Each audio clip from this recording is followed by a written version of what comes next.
இன்றைய கிறிஸ்தவம் எதை நோக்கி பிரயாணிக்கிறது என்பதை நம்மால் சிந்திக்க முடியாத அளவிற்கு அவர்கள் முன்னேறி சென்று கொண்டிருக்கிறார்கள். எப்படி முன்னேறி செல்கிறார் என்று உங்களுக்கு தெரியுமா? ஆதியாகமம் 4ஆம் அதிகாரத்தில் காயின் வளர்ந்து கொண்டே வந்தான். ஆனால் அவனுக்கும் தேவனுக்கும் எந்த சம்பந்தமும் இல்லாமல் வளர்ந்து பெருகிக் கொண்டே வந்தான்.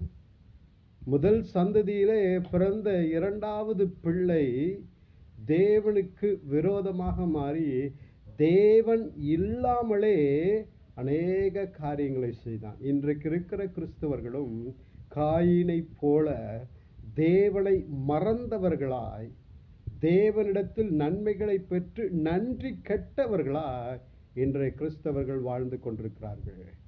எனக்கு அருமையான சகோதர சகோதரிகளே, காயினை போல நீங்களும் தேவனை மறந்து, தேவனை தூஷித்து, தேவனுக்கும் உங்களுக்கும் சம்பந்தமில்லாத ஒரு வாழ்க்கை வாழ்ந்து கொண்டிருக்கிறீர்கள். ஆனால் உங்கள் வாழ்க்கையை கொடுத்த தேவன் முதலாவது வேதனை அடைவார். ஜனங்களை உண்டாக்கினதற்காக அவர் வேதனைப்பட்டார் என்று சொல்லி நோவாவின் நாட்களிலே வேதத்திலே வாசிக்கிறோம். இன்றைக்கும் தேவனை மறந்த கிறிஸ்தவர்களை பார்த்து ஆண்டவர் மனஸ்தாபப்படுகிறவராக இருக்கிறார். ஆண்டவருடைய இருதயம் வேதனை அடைகிறதா இருக்கிறது. ஆண்டவருடைய இருதயம் துக்கம் அடைகிறதா இருக்கிறது. இந்த ஜனங்கள் என்னை மறந்தார்களே என்று சொல்லி அவர் வேதனை அடைகிறவராக இருக்கிறார். கழுதை தன் எஜமானனை அறியும், என் ஜனங்களோ அநேக நாட்களாய் என்னை மறந்து போனார்கள். இன்றைக்கு நீங்களும் காயினை போல தேவனை மறந்து வாழ்ந்து கொண்டிருக்கிறீர்களா?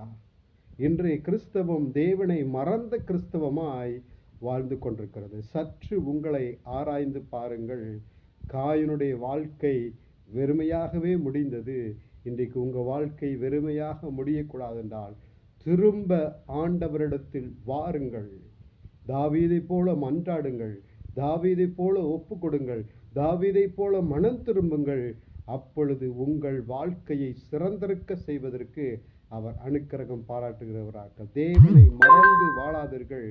தேவனை நினைத்து நன்றி சொல்லி வாழும்போது தாவீதை உயர்த்தின தெய்வம், தாவீதை கனப்படுத்தின தேவன் உங்களையும் கனப்படுத்தி உயர்த்தி வைப்பார். கலங்காதிருங்கள். கர்த்தர் உங்களை ஆசீர்வதிப்பார்.